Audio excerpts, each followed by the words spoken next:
ঢাকা বিশ্ববিদ্যালয়ের ভর্তি প্রস্তুতি নিলে আজকে আমি 15টা প্রশ্ন ব্যাখ্যা সহকারে পড়িয়ে দিচ্ছি। এভাবে পরীক্ষা দিয়ে দেখো তো তুমি কতটা প্রস্তুত এবং ঢাবির ভর্তি পরীক্ষায় সাধারণ জ্ঞানে তুমি ভালো করবে নাকি খারাপ করবে। সো এই পরীক্ষাগুলোর মাধ্যমে কিন্তু তুমি ঢাকা ইউনিভার্সিটির জন্য নিজেকে 100% যাচাই করে নিতে পারবে। ফার্স্ট প্রশ্নে বলা হচ্ছে তেভাগা আন্দোলনের জনককে? ইলামিত্র, হাজী মোহাম্মদ দানেশ, শওকত আলী নাকি একে ফজলুল হক? তোমাদের মধ্যে 90% স্টুডেন্ট এই প্রশ্নটা ভুল করবে, কারণ সবাই বলবে যে তেভাগা আন্দোলনের নেত্রী হচ্ছে ইলামিত্র। তেভাগা আন্দোলনের নারী নেত্রী ছিল ইলামিত্র, কিন্তু তেভাগা আন্দোলনের জনক বলা হয়ে থাকে কিন্তু হাজী মোহাম্মদ দানেশকে। সো এটা অনেকেই জানো না। তেভাগা আন্দোলনের আরেক নাম হচ্ছে নাচল বিদ্রোহ। কোথায় কি নাচল বিদ্রোহ বলা হয় এই তেভাগা আন্দোলনকে। এই তেভাগা আন্দোলন কেন্দ্রিক একটা উপন্যাস আছে, যে উপন্যাসটার নাম হচ্ছে নারাই। কি নারাই? অনেক সময় পরীক্ষায় আসে যে তেভাগা আন্দোলন কেন্দ্রিক উপন্যাসের নাম কি? উপন্যাসের নাম হচ্ছে নারাই, এবং এটা লিখেছেন শওকত আলী। কে লিখেছেন? শওকত আলী। আবার খেয়াল করে দেখবা তেভাগা আন্দোলনের নারী নেত্রী ছিল ইলামিত্র। কে? নারী নেত্রী। আর এই ইলামিত্রকে কেন্দ্র করে উপন্যাস লিখেছেন সেলিনা হোসেন। সেই উপন্যাসের নাম কাঁটাতারের প্রজাপতি। কাঁটাতারে প্রজাপতি। প্রজাপতি। সেলিনা হোসেন কিন্তু আমাদের বাংলা সাহিত্যের অনেক বড় একজন লেখক, যিনি ওরা 11 জন কিংবা অনেক বিখ্যাত বই উনি লিখেছেন বা উপন্যাস লিখেছেন, যেগুলোর মাধ্যমে আমাদের বাংলা সাহিত্য খুবই এনরিচড, সমৃদ্ধ। পরের প্রশ্নটা আমরা যদি দেখি, তাহলে এটার উত্তর হাজী মোহাম্মদ দানেশ। মানে সে এইটার যাত্রাটা শুরু করেছিল। পরবর্তীতে একটা গুরুত্বপূর্ণ স্থানে আমরা নেত্রী হিসাবে ইলামিত্রকে দেখতে পেয়েছিলাম। পরের প্রশ্নটাতে যদি যাই, from third world to first, এই বইটা কে রচনা করেছেন? Lee Kuan Yew, Amartya Sen, APJ Abdul Kalam নাকি অং সান সুচি? আমি একটু বলে দেই, অমর্ত্য সেন তার লেখা বইয়ের নাম হচ্ছে idea of justice. Idea of justice. Amartya Sen প্রথম বাঙালি অর্থনীতিবিদ হিসেবে নোবেল পুরস্কার পেয়েছিলেন, এবং পরবর্তীতে অর্থনীতিবিদ হিসাবে শান্তিতে নোবেল পুরস্কার পেয়েছেন ডক্টর মোহাম্মদ ইউনুস 2006 সালে। কিন্তু অর্থনীতিতে নোবেল পেয়েছিলেন Amartya Sen. Idea of justice তার একটা বিখ্যাত বই, যার মাধ্যমে তিনি একেবারে দরিদ্র শ্রেণীর অর্থনীতির বিষয়টাকে সুন্দরভাবে ফুটিয়ে তুলেছিলেন। এপিজে আব্দুল কালাম আজাদের বইয়ের নাম হচ্ছে Wings of Fire. Wings of Fire. Aung San Suu Kyi, যিনি 1991 সালে শান্তিতে নোবেল পুরস্কার পেয়েছিলেন, তিনি হচ্ছেন মিয়ানমারের একজন শাসক ছিলেন বা নেত্রী ছিলেন, এবং তার লেখা বইয়ের নাম হচ্ছে freedom from fear. Freedom from fear. এই বইটার লেখককে? সেটা হচ্ছে অং সান সুচি। আর লি কুয়ান ইউ লিখেছেন from third world to first. Lee Kuan ইউটা আসলে কে? আমরা তো শুধু একটা বইয়ের নাম জানলেই হয় না। লি কুয়ান ইউকে বলা হয় সিঙ্গাপুরের জাতির জনক। অর্থাৎ সিঙ্গাপুর যে দেশটাকে আমরা দেখি, সেই সিঙ্গাপুর দেশটা একটা থার্ড ওয়ার্ল্ড কান্ট্রিতে ছিল যখন এটা স্বাধীন হয়। ওই থার্ড ওয়ার্ল্ড একটা কান্ট্রিকে ফার্স্ট ওয়ার্ল্ড কান্ট্রিতে নিয়ে যাওয়া হয়েছে শুধুমাত্র এই লি কুয়ান ইউ এবং সেই দেশের সমমনা কিংবা সমচিন্তা করা মানুষদের অগ্রগতি এবং ডিসিপ্লিনের মাধ্যমে। তাদের যে চিন্তা ভাবনা এবং তাদের যে ইকোনমিক ডেভেলপমেন্ট, ইনফ্রাস্ট্রাকচারাল ডেভেলপমেন্ট, সবগুলার একটা ফাইনাল আউটপুট হচ্ছে আজকের ফার্স্ট ওয়ার্ল্ড কান্ট্রি। তো ওই যে সিঙ্গাপুরকে থার্ড ওয়ার্ল্ড থেকে ফার্স্ট ওয়ার্ল্ড কান্ট্রিতে নিয়ে যাওয়া হয়েছে, এবং লি কুয়ান ইউ যিনি সিঙ্গাপুরের স্বাধীনতার জনক, তার মাধ্যমে যে হয়েছে, এর জন্য এই বইটা অনেক গুরুত্বপূর্ণ। এর আগে সিঙ্গাপুর থেকে একটা প্রশ্ন ঢাকা বিশ্ববিদ্যালয়ে এসেছিল, সেটা ছিল যে সম্প্রতি কোন দেশ তাদের স্বাধীনতার 50 বছর পালন করেছে? উত্তর ছিল সিঙ্গাপুর। 75 বছর কে পালন করেছে? সো এইটাই প্রশ্ন দেয়। সিঙ্গাপুরের প্রবেশদ্বার বলা হয় কিন্তু চাঙ্গি বিমানবন্দর। চাঙ্গি বিমানবন্দর আছে সিঙ্গাপুরে, সেটাকে সিঙ্গাপুরের প্রবেশদ্বার বলা হয়। বাংলাদেশের প্রবেশদ্বার বলা হয় চট্টগ্রামকে। ইউরোপের প্রবেশদ্বার বলা হয় তোমার অস্ট্রিয়ার রাজধানী ভিয়েনাকে। সো আমরা পরের প্রশ্নটা দেখি। এটা আসলে আমাদের একেবারে ক্লিয়ার হয়ে গেছে। আশা করি নেক্সট টাইম এই তথ্যগুলো আসলে তুমি খুব হ্যাপি হবা। পরের প্রশ্ন দেখো, তমুদ্দিন মজলিস কি? এটি কি একটা সাংস্কৃতিক প্রতিষ্ঠান, সামাজিক, রাজনৈতিক নাকি দাতব্য প্রতিষ্ঠান? এটার উত্তর অনেকেই জানো যে সাংস্কৃতিক প্রতিষ্ঠান। বাট তমুদ্দিন মজলিসটা মানে ভাষা আন্দোলনের প্রথম সংগঠন ছিল। ভাষা আন্দোলনের প্রথম সংগঠন, যেটা ভাষা আন্দোলন নিয়ে দাবি তুলেছিল, এবং এটার যাত্রা শুরু হয়েছিল 1947 সালে। 1947 সালে প্রথম এই তমদ্দুন মজলিস গঠন করা হয়, যেটি একটি সাংস্কৃতিক প্রতিষ্ঠান যার উদ্দেশ্য ছিল বাংলা ভাষাকে আমাদের নিজস্ব ভাষা করা। এবং এই তমদ্দুন মজলিসটা গঠন করেছিলেন তৎকালীন সময়ে ঢাকা বিশ্ববিদ্যালয়ের অধ্যাপক আবুল কাশেম। আবুল কাশেম, তাহলে খেয়াল করে দেখো, এই আবুল কাশেম তৎকালীন সময়ে আমাদের এই তমদ্দুন মজলিস গঠন করেছিল, এবং এটা ছিল ভাষা আন্দোলনের বাংলা ভাষা আমাদের নিজের করে নেয়ার প্রথম প্রয়াস, এবং এই সংগঠনের মাধ্যমেই প্রথম দাবিটা তোলা হয়, যেটা পরবর্তীতে আমরা দেখি যে গণপরিষদে হচ্ছে ধীরেন্দ্রনাথ দত্ত আবার আলাদা করে দাবি তুলেছিলেন। ঢাকা বিশ্ববিদ্যালয়ের শিক্ষার্থীরা আমরা দেখি জিন্নাকে হচ্ছে ডিরেক্ট বলেছিলেন যে উর্দু না বাংলাই হবে, বা মানে উর্দুকে সে মানা করে দিয়েছিল।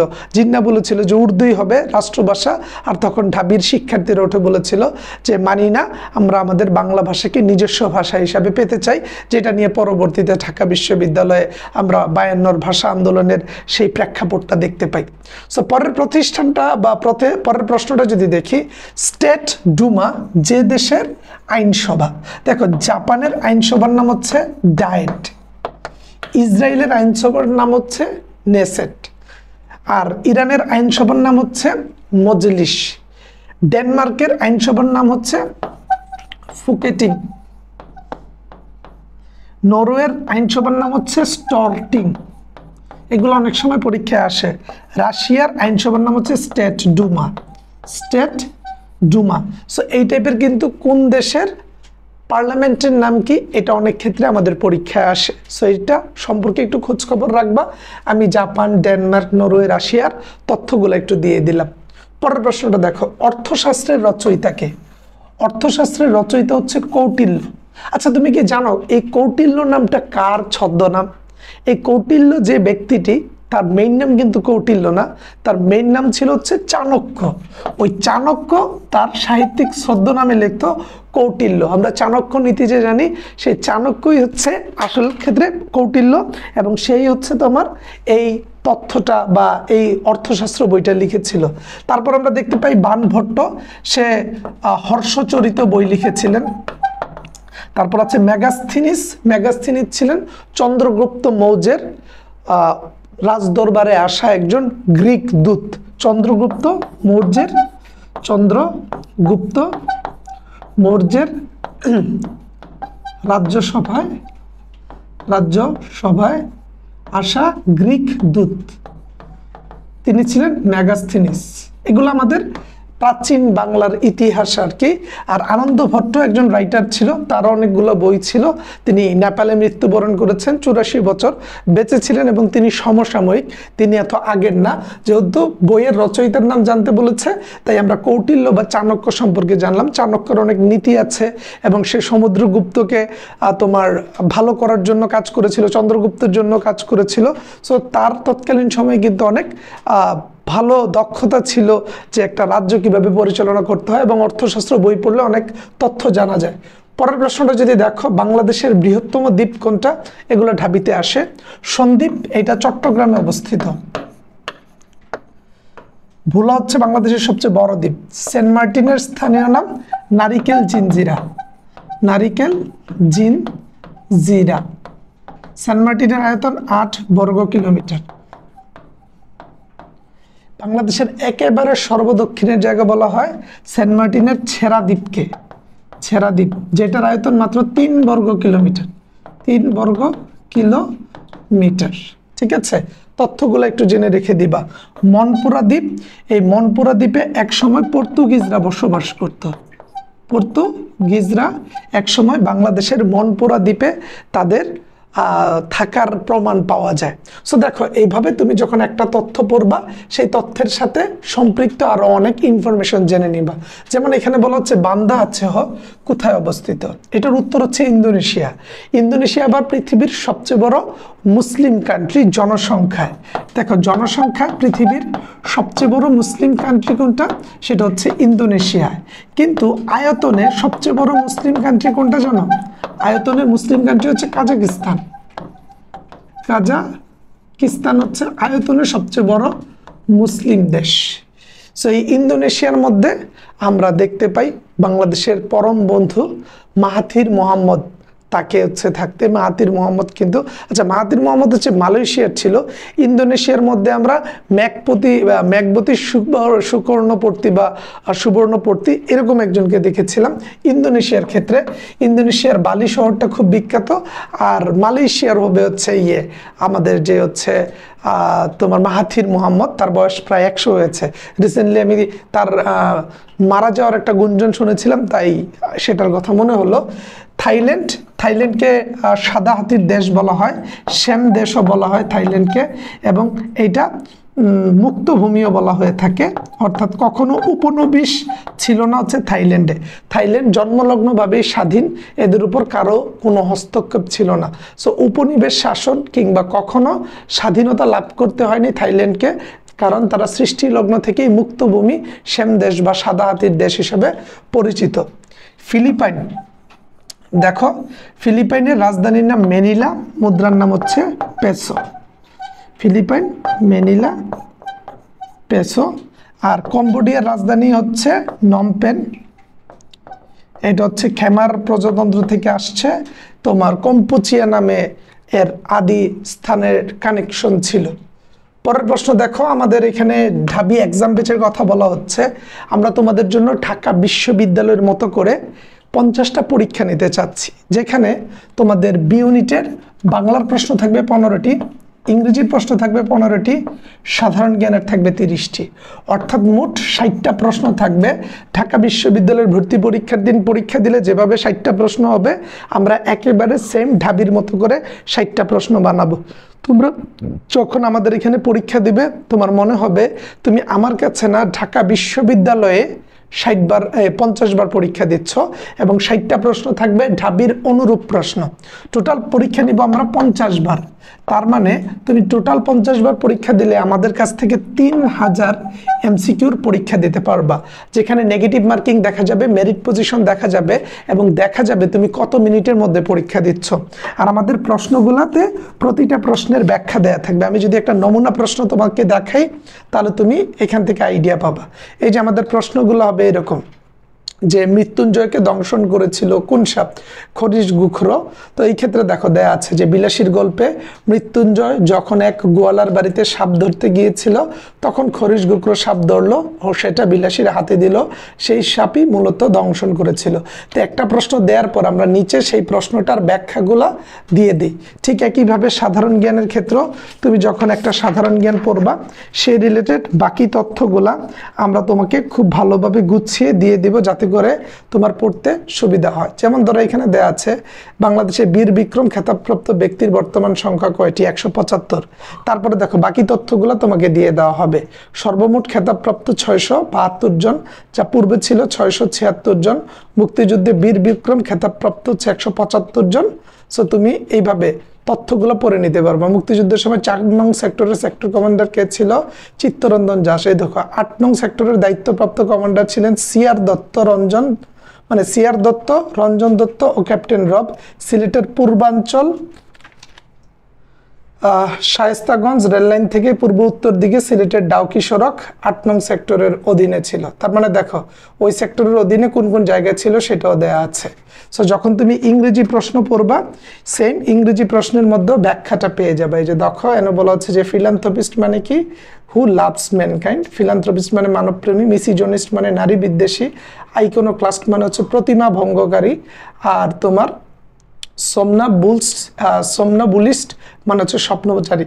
তো এরকম আমরা প্রতিটা প্রশ্নের একেবারে ব্যাখ্যা দিয়ে দিচ্ছি। এইভাবে যদি আমরা মোট 50 বার পরীক্ষা নিই আর ঢাবির মতো করে 60টা এমসিকিউ থাকে, প্রতিটা প্রশ্নের ব্যাখ্যা দেয়া থাকে, তাহলে মোট প্রশ্ন থাকছে 3000। সো 3000 ব্যাখ্যা সহ এতগুলা তথ্য যদি তুমি আমাদের কাছে পরীক্ষা দিয়ে পড়ে যাও, ঢাবির ভর্তি পরীক্ষার দিন তুমি গিয়ে দেখবে এই প্রশ্নগুলা এবং ব্যাখ্যা থেকে প্রত্যক্ষ ও পরোক্ষভাবে অনেক প্রশ্ন কমন আসছে। শুধুমাত্র ঢাকা ইউনিভার্সিটি না, তুমি গুচ্ছ, রাজশাহী, চট্টগ্রাম, জাহাঙ্গীরনগর, 7 কলেজ কিংবা যে কোনো বিশ্ববিদ্যালয়ে পরীক্ষা দিলে এই প্রশ্নগুলা থেকে প্রশ্ন আসবে। সো যারা ভর্তি পরীক্ষার এই কোর্সে ভর্তি হবে, আমাদের কোর্স ফি মাত্র 500 টাকা, সাথে থাকবে অ্যাডমিশনের জন্য সকল বিশ্ববিদ্যালয়ের ফাইনাল সাজেশন। এবং এই শিটগুলা যারা শেষ করে যেতে পারবে, এই পরীক্ষাগুলা যারা দিতে পারবে, তাদের আত্মবিশ্বাস বেড়ে যাবে। 50 বার পরীক্ষা দিয়ে যে ভুলগুলা হবে, সেই ভুলগুলা কিন্তু একই ভুল তুমি ঢাবির মেইন পরীক্ষায় আর করবা না, কারণ আমাদের কাছে পরীক্ষা দিয়ে ভুল করে তুমি শিখে গেছো। মেইন পরীক্ষার দিন তোমার মনে হবে এটা তো স্বাধীন ভাইয়ের কাছে পরীক্ষা দিয়েছিলাম। আর 50 বার ঢাকা বিশ্ববিদ্যালয়ের মতো করে প্রশ্ন দিলে তোমার মধ্যে যে সাহস সঞ্চার হবে, সেটা ঢাকা বিশ্ববিদ্যালয়ের ভর্তি পরীক্ষার ভয়কে জয় করতে সহায়তা করবে অনেক। সো এই পরীক্ষার প্রশ্নে পরীক্ষা দিয়ে নিজেকে যাচাই করে নাও, এই শিটগুলা দিয়ে শেষ মুহূর্তে রিভিশনটা দাও, কারণ এই শিটগুলা বানাতে আমাদের প্রায় 25টা বইয়ের সাহায্য নিতে হয়েছে। তো 25টা বই তুমি চাইলেও তো এখন পড়তে পারবে না। বাজারের বিগত বছরের প্রশ্ন ব্যাংক, সাজেশন বই, মডেল টেস্ট এবং গুরুত্বপূর্ণ যে মাস্টার বই আছে, কিংবদন্তি বই আছে, ইংরেজি বিচিত্রা আছে, অ্যাড্রয়েড আছে, অ্যাপেক্স আছে, আমরা সেই বইগুলোকে ঘাটাঘাটি করেছি। কম্পিটিটিভ এক্সাম কিংবা তোমার হচ্ছে কম্প্যাক্ট, এই বইগুলোকে আমরা ঘাটাঘাটি করেছি অনেক বেশি পরিমাণে। তার বাইরে হচ্ছে আমরা হিসাব বিজ্ঞানের জন্য র্যাপস কিংবা জয়কলি প্রকাশনের বই, আমরা বাজারের সব বই ঘাটাঘাটি করেছি, করে এখানে তথ্যগুলো এনেছি। সাধারণ জ্ঞানের জন্য আমরা খন্দকার জিকে বেশি গুরুত্ব দিয়ে অন্যান্য বইগুলোকেও দেখেছি, যে জুবাইর জিকে আছে, মিহির জিকে আছে, তাদের যে সাজেশনগুলো আছে সেগুলোকে কালেক্ট করেছি। বাংলার জন্য আমরা বাংলা বিচিত্রা, কিংবদন্তি, তারপর হচ্ছে অভিযাত্রী, সবগুলো বই থেকে তথ্য নিয়েছি, যেন স্টুডেন্টরা 100% একটা পিওর সাজেশন এবং পরীক্ষার ফ্লেভার পায়। সো পরের প্রশ্নটা যদি আমরা দেখি, বলা হচ্ছে তিব্বতের সবচেয়ে বড় ধর্মীয় নেতা কে? সে হচ্ছে দালাই লামা, ইমাম, পোপ নাকি রাভিক্ষ? দেখো, দালাই লামা হচ্ছে তিব্বতের সবচেয়ে বড় ধর্মীয় গুরু বৌদ্ধ ধর্মের জন্য। বর্তমানে যিনি দালাই লামা আছেন, তিনি হচ্ছেন 14তম দালাই লামা। এর আগে 13 জন ছিলেন। তার নাম হচ্ছে তেনজিন গিয়াৎসু। তেনজিন গিয়াৎসু। তিনি বর্তমানে ভারতে নির্বাসিত অবস্থায় আছে। তার লেখা বিখ্যাত বইয়ের নাম the Art of Happiness. The Art of Happiness. সে কিন্তু আবার শান্তিতে নোবেল পুরস্কারও পেয়েছে, সেটা 1989 সালে। 1989 সালে। এর আগের বছর 1988 সালে তোমার এনএলডি প্রতিষ্ঠা হয়েছিল। এনএলডি মানে হচ্ছে national league for democracy. National league for democracy, সেটা অং সান সুচির তৈরি করা একটা রাজনৈতিক সংগঠন, যেটা মিয়ানমারে তৈরি হয়েছিল। সেই সংগঠনটাকে 2023 সালে বাতিল করে দেওয়া হয়েছে। 1988 সালে এটা তৈরি হয়েছিল এবং 1989 সালে মিয়ানমারের প্রায় সব কিছুর নাম বদলে যায়।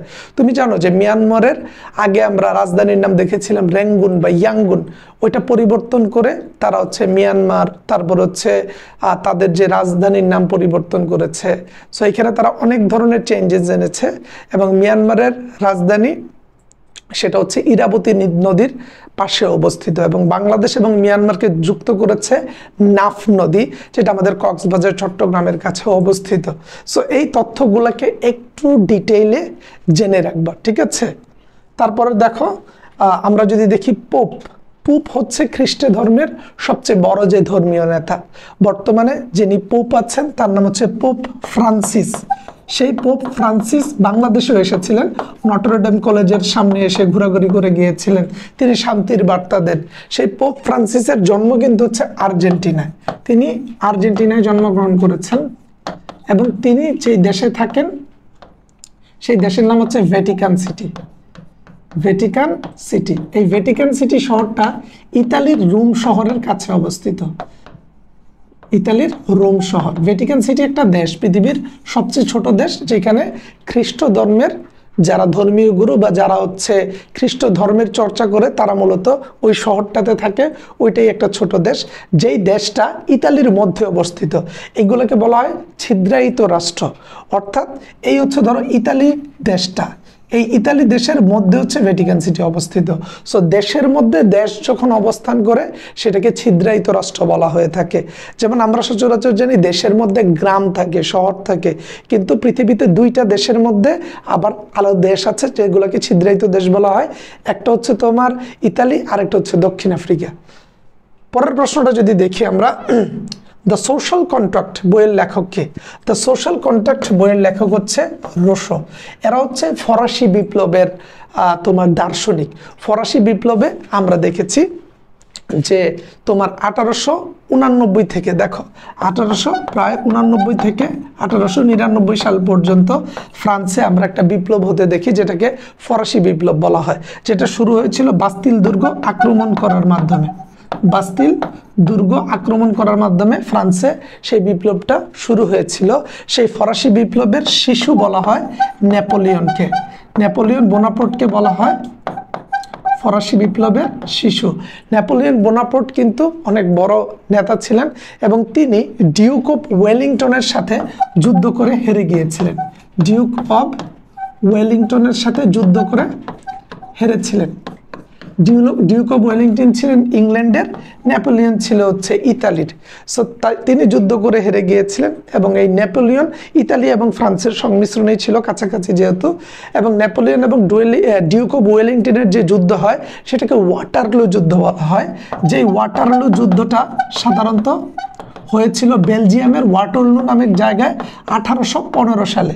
সেইখানে সে পরাজিত হয় এবং তাকে সেন্ট হেলেনা দ্বীপে নির্বাসন দিয়ে দেওয়া হয়। সেন্ট হেলেনা দ্বীপ, হেলেনা দ্বীপে তাকে নির্বাসনে পাঠানো হয়, যেটা প্রশান্ত মহাসাগরের কাছে অবস্থিত একটা দ্বীপ।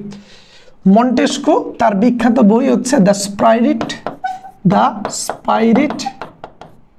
Of laws. এটা মন্টেস্কোর লেখা বই। তারা এই বইগুলো লিখে তৎকালীন সময়ে ফরাসি বিপ্লবকে আরো বেশি উজ্জীবিত করেছিলেন। মন্টেস্কো লিখেছিলেন দ্য সোশ্যাল কন্ট্রাক্ট। তিনি একটা উক্তি করেছিলেন, man is born free but everywhere he is in chain. মানুষ শুধু স্বাধীনভাবে জন্মগ্রহণ করে, বাট পরবর্তীতে তাকে সবসময় শৃঙ্খলাবদ্ধ থাকতে হয়। সো এই উক্তিটা রুশো করেছিলেন এবং তিনি ফরাসি বিপ্লবের একজন বিখ্যাত দার্শনিক, সবচেয়ে ইম্প্যাক্টফুল। তার বইয়ের নাম দ্য সোশ্যাল কন্ট্রাক্ট। মন্টেস্কো যে বইটি লিখেছিলেন তার নাম ছিল দ্য স্পাইরিট অফ লজ। এবং এই বইয়ের সাথে সামঞ্জস্যপূর্ণ নামের একটা বই আছে বাংলাদেশের সৈয়দ আমির আলীর লেখা বই। সৈয়দ আমির আলী যে বইটি লিখেছিলেন সেটার নাম হচ্ছে দ্য স্পাইরিট অফ ইসলাম। এটা ছিল স্পাইরিট অফ লজ আর এটা ছিল স্পাইরিট অফ ইসলাম। চার্লস ডিকেন্সের লেখা বইয়ের নাম হচ্ছে এ টেল অফ টু সিটিজ। এটা চার্লস ডিকেন্সের লেখা বই। আর পিটার এমসিফি সে লিখেছিল হচ্ছে লিবারেশন অর ডেথ বা ভিক্টোরি অর ডেথ, এই টাইপের একটা বই। সো এই চারজন বিখ্যাত চারটা বই লিখেছিল ফরাসি বিপ্লবের সময়, যেটা ফরাসি বিপ্লবকে আরো বেশি ত্বরান্বিত করেছিল। পরের প্রশ্নটা যদি দেখি, বাংলাদেশে বাস নেই এমন উপজাতির নাম কি? গারোরা বাংলাদেশে বসবাস করে, এরা মাতৃতান্ত্রিক। গারোদের ধর্মের নাম কি? সাংসারিক। গারোরা সাধারণত ময়মনসিংহে বসবাস করে। ময়মনসিংহ এবং নেত্রকোনায় বসবাস করে এই গারোরা। গারোদের নামে একটা পাহাড় আছে যেটাকে বলা হয় গারো পাহাড়। গারো পাহাড়, এটা ময়মনসিংহে অবস্থিত। এটা বাংলাদেশের সবচেয়ে বড় পাহাড়। বাংলাদেশের সবচেয়ে বড় পাহাড়, সবচেয়ে বড় পাহাড়। গারোরা সাধারণত হচ্ছে তোমার মাতৃতান্ত্রিক এবং গারোদের সাথে আরেকটা ক্ষুদ্র নৃগোষ্ঠী আছে মাতৃতান্ত্রিক, তারা হচ্ছে খাসিয়া। খাসিয়ারাও সাধারণত হচ্ছে মাতৃতান্ত্রিক। গারো ও খাসিয়া মনে রাখবা, গুখরা, গারো, খাসিয়া, তারা হচ্ছে মাতৃতান্ত্রিক। চাকমা হচ্ছে সবচেয়ে বড় বাংলাদেশের হচ্ছে তোমার কি বলা হয় যে ক্ষুদ্র নৃগোষ্ঠী, তাদের নিজস্ব ভাষা আছে, ব্যাকরণ আছে, তারা তাদের ভাষায় রবীন্দ্রনাথ ঠাকুরের গীতাঞ্জলিকে অনুবাদ করেছে, তাদের জুম চাষ আছে, কঠিন চিবর দান আছে, জলকেলি উৎসব আছে। এগুলো কিন্তু চাকমাদের উৎসব, যেটা আমরা পহেলা বৈশাখের আশেপাশে 3 দিন হতে দেখি। মাউরিদের অবস্থান নিউজিল্যান্ডে, এটা এই কারণে দিয়েছি কারণ নিউজিল্যান্ডের সম্প্রতি তোমরা দেখবা যে একটা নিউজ খুব ভাইরাল হয়েছে যে তারা তাদের যে তোমার কি বলা হয় আইনসভার মধ্যে মাউরিরা তাদের একটা খাম্মাদ্দে একটা হচ্ছে রিসেন্টলি টোন খুব ভাইরাল হয়েছে, তুমি লিখলে পেয়ে যাবা যে মাউরি তোমার হচ্ছে আইনসভার ভিডিও লিখলে তুমি ওর কাছে ইউটিউবে চলে আসবে, এটা দেখতে পারবা। সো মাউরিদের বসবাস নিউজিল্যান্ডে, আর মুরং হচ্ছে তোমার চট্টগ্রাম বান্দরবনের সবচেয়ে প্রাচীন ক্ষুদ্র নৃগোষ্ঠীর একটা, ঠিক আছে। তারপরে দেখো মুক্তিবাহিনীর ওয়ার স্ট্র্যাটেজি কি নামে পরিচিত ছিল, অর্থাৎ মুক্তিবাহিনী মুক্তিযুদ্ধের সময় তাদের একটা ওয়ার স্ট্র্যাটেজি ছিল, তার নাম কি? তার নাম ছিল তেলিয়াপাড়া স্ট্র্যাটেজি। এটা মাথায় রাখবা, এটা ইম্পর্টেন্ট একটা প্রশ্ন, পরীক্ষায় আসতে পারে যে মুক্তিবাহিনীর ওয়ার স্ট্র্যাটেজি কি নামে পরিচিত ছিল? তেলিয়াপাড়া স্ট্র্যাটেজি। ব্রাজিল কোন দেশের উপনিবেশ ছিল? ব্রাজিল ছিল পর্তুগালের উপনিবেশ, তাই ব্রাজিলের প্লেয়াররা পর্তুগিজ ভাষায় কথা বলে থাকে। এবং আমি এর আগেও বলেছি আমাদের বাংলাদেশের মনপুরা দ্বীপে পর্তুগিজদের বসবাসের ছাপ পাওয়া যায়। ডেনমার্কে পৃথিবীতে পতাকার প্রচলন হয় ডেনমার্কে। নেদারল্যান্ডসের অধিবাসীদের বলা হয় ডাচ। স্পেনের জাতীয় খেলা ষাঁড়ের লড়াই, এটা বলেছিলাম আগে যে স্পেনের জাতীয় খেলা হচ্ছে ষাঁড়ের লড়াই। তাদের একটা বিখ্যাত শহর হচ্ছে কর্ডোভা। স্পেনের রাজধানীর নাম হচ্ছে মাদ্রিদ। স্পেনের ভাষা হচ্ছে স্প্যানিশ। পৃথিবীর দ্বিতীয় স্বীকৃত ভাষা হচ্ছে স্প্যানিশ। এক ভাষা হচ্ছে ইংলিশ, হচ্ছে পৃথিবীর 1 নম্বর ভাষা, যেটা সব জায়গায় অ্যাপ্লিকেবল। ইংরেজির পরে যেটা প্রায়োরিটি পায় সেটা হচ্ছে স্প্যানিশ ভাষা, পৃথিবীতে 2nd অ্যাকসেপ্টেড ল্যাঙ্গুয়েজ, ঠিক আছে। তারপরে দেখো যে নদীর পূর্ব নাম দুলাই, বুড়িগঙ্গার পূর্ব নাম হচ্ছে দুলাই। যমুনা তোমার হচ্ছে যমুনা, এই জিনিসটা মাথায় রাখবা যে আগ্রার তাজমহল যমুনা নদীর তীরে অবস্থিত। আমাদের যে হচ্ছে পলাশির যুদ্ধ হয়েছে সেটা ভাগীরথী নদীর সাথে পলাশির প্রান্তর অবস্থিত। পলাশির প্রান্তর। বাংলাদেশের মহাস্থানগড় অবস্থিত করতোয়া নদীর তীরে। খুলনা অবস্থিত রূপসা নদীর তীরে অবস্থিত খুলনা। একটা তথ্যের সাথে আরো 10টা তথ্য দিয়ে অবাক করে দিব। এরকম ভাবেই কিন্তু আমরা আমাদের এই সাজেশনটা সাজিয়েছি, যে এক্সাম বেচে পরীক্ষা দিয়ে এতগুলো তথ্য জেনে তুমি তোমার লাস্ট মুহূর্তের রিভিশনটা চমৎকার ভাবে দিয়ে দিতে পারবে এবং সকল বিশ্ববিদ্যালয়ের বাংলা ইংরেজি সাধারণ জ্ঞানের রিভিশনটা পেয়ে যাবা। সুরমা হচ্ছে সিলেটের নদী এবং পদ্মা নদী সম্পর্কে তো আমরা জানি। তারপরে দেখো গ্রিন পিসের যাত্রা শুরু হয় কবে? 1971 সালে। গ্রিন পিস হচ্ছে একটা পরিবেশবাদী সংস্থা। 1945 সালে গঠিত হয় আরব লীগ এবং জাতিসংঘ। 1948 সালে বিশ্ব মানবাধিকার সংস্থা গঠন হয়। 1975 সালে অনেক কিছুরই গঠন হয়েছে। আমাদের কাজী নজরুল ইসলাম মৃত্যুবরণ করেছে মনে হয় 76-এর দিকে। 75-এ বঙ্গবন্ধুর আমাদের সেই কালো দিনের কথা আমরা মনে করতে পারি। বাংলাদেশের সদস্য নয়, বাংলাদেশ কোন দেশের সদস্য নয়? বাংলাদেশ সার্কের সদস্য। সার্কের রূপকার শহীদ প্রেসিডেন্ট জিয়াউর রহমান, যেটা 1985 সালে বাংলাদেশের উদ্যোগে মানে তৈরি হয়েছিল। এর 100 বছর আগে 1885 সালে ভারতীয় জাতীয় কংগ্রেস তৈরি হয়। ভারতীয় জাতীয় কংগ্রেস প্রতিষ্ঠিত হয়েছিল। এবং এরকম আরেকটা নাম আছে ANC, যেটাকে বলা হয় আফ্রিকান ন্যাশনাল কংগ্রেস।